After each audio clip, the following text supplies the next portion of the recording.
కొత్తగా కీబోర్డ్ నేర్చుకునే విద్యార్థులకు మూర్తి కేఏఎన్ యూట్యూబ్ ఛానల్ స్వాగతం పలుకుతూ ఈ వీడియోలో మనం ప్రారంభంలో నేర్చుకోవాల్సిన అంశాలు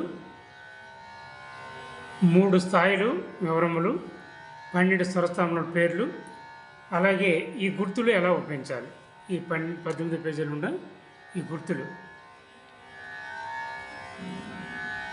ఎలా ఉపయోగించాలి అనే వివరాలు ఈ వీడియోలో మనం స్పష్టంగా తెలుసుకుందాం. మొట్టమొదటిగా మనం 3 స్థాయిల గురించి తెలుసుకునేటప్పుడు మధ్యమ స్థాయి, తారాస్థాయి, మందర స్థాయి. మధ్యమ స్థాయిలో సరిగమ పదని చుక్కలనేవి ఉండవు, సరిగమ పదని.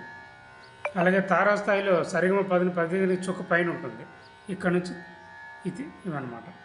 అలాగే మందర స్థాయిలో ప్రతిదిన చుక్క కింద ఉంటుంది, ఇక్కడ నుంచి ఈ భాగం. ఇవన్నీ కూడా మందర స్థాయి. తెల్లమెట్లు. నల్లమెట్ల దగ్గరకు వచ్చేసరికి ఇక్కడ పైన రిగమ దని అన్నమాట. అంటే రివన్ను, గావన్ను, మాటు, తర్వాత దావన్ను, నీవన్. వీటికి పైన ఇక్కడ మనం చెప్పుకుంటే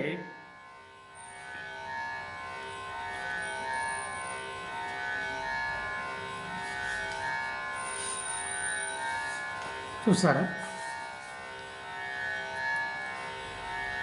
రిగమ దని అంటే పైన నలబట్టి పైన ఈ యాష్ సింబల్ ఉందన్నమాట. లేదా అడ్డగైతేనే ఉంటుంది, డాష్ లాగా ఇలాగే. రెండిట్లయితేనే కూడా ఈ ఈ 5 బట్టిన అర్థం.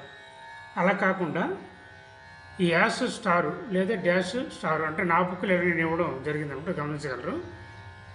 వేరే నోటీషన్ రాసినప్పుడు వాళ్ళు అనుకూలంగా వాళ్ళు ప్రకారం రాసిచ్చినప్పుడు దాన్ని మీరు ఫాలో అవ్వాల్సి ఉంటుంది అనమాట. నా బుక్స్ ఫాలో అయిన మాత్రం మీకు అర్థం కావడానికి నేను ఇక్కడ క్లియర్గా మీకు చెప్తున్నాను. ఇక్కడ ఈ విధంగా తారాస్థాయిలో నాలుగు గుర్తించడానికి ఇవి, ఇక్కడ నుంచి తారాస్థాయి 4 ఇవి.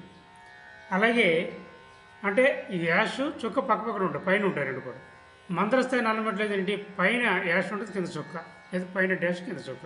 అంటే ఈ భాగం 4 మందర స్థాయి, ఇది ప్రధానం. అలాగే తెల్లమట్టి దగ్గర వచ్చి మీకు చెప్పాను, మధ్యమ స్థాయిలో తెల్లమట్టి చుక్కలు ఉండవు, తారాస్థాయికి పైన చుక్కలు ఉంటాయి, మందర స్థాయికి కింద చుక్కలు. ఇది చాలా ప్రాధాన్యం అండి. ఈ పేజీ మాత్రం ఇదంతా మీరు కంఠస్థం చేయాలి. 80 కూడా 18 పేజీలు ఉంటుంది ఈ భాగం. అలాగే ఇక్కడ మనం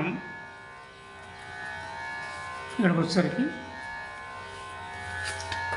ఈ 7 పేజీల అంశానికి వచ్చేసరికి ఇక్కడ మనం చూసారా పేర్లు: షడ్జము, శుద్ధ రిషభము, చతుశ్రుతి రిషభము, సాధారణ గాంధారము, అంతర్గాంధారము, శుద్ధ మధ్యమము, ప్రతి మధ్యమము, పంచమము, శుద్ధ దైతము, చతుశ్రుతి దైతము, కైసిక నిషాదము, కాకల నిషాదము, హెచ్చు షడ్జము. పేరు చెప్తాను వరుసగా: షడ్జమము, శుద్ధ రిషభము, చతుశ్రుతి రిషభము, సాధారణ గాంధారము, అంతర్గాంధారము, శుద్ధ మధ్యమము, ప్రతి మధ్యమము, పంచమము, శుద్ధ దైతము, చతుశ్రుతి దైతము, కైసిక నిషాదము, కాకర నిషాదము, హెచ్చు షడ్జమము. షార్ట్ కట్లు అనమాట.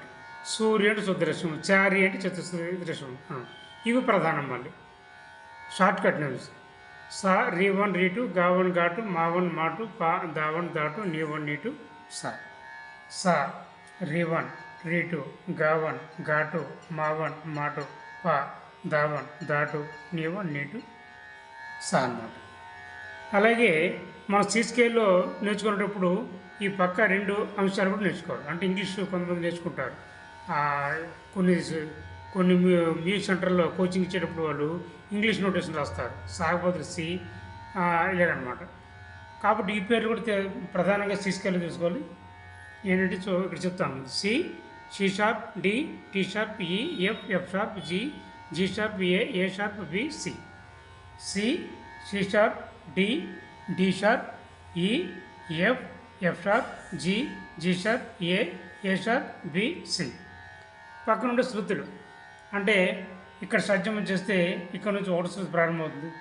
ఇక్కడ షడ్జమం చేస్తే 1.5 శృతి, ఇలా 2, 2.5, 3, 4, 4.5, 5, 5.5, 6, 6.5, 7. ఇవి శృతులు, ఇవి ప్రధానం అండి.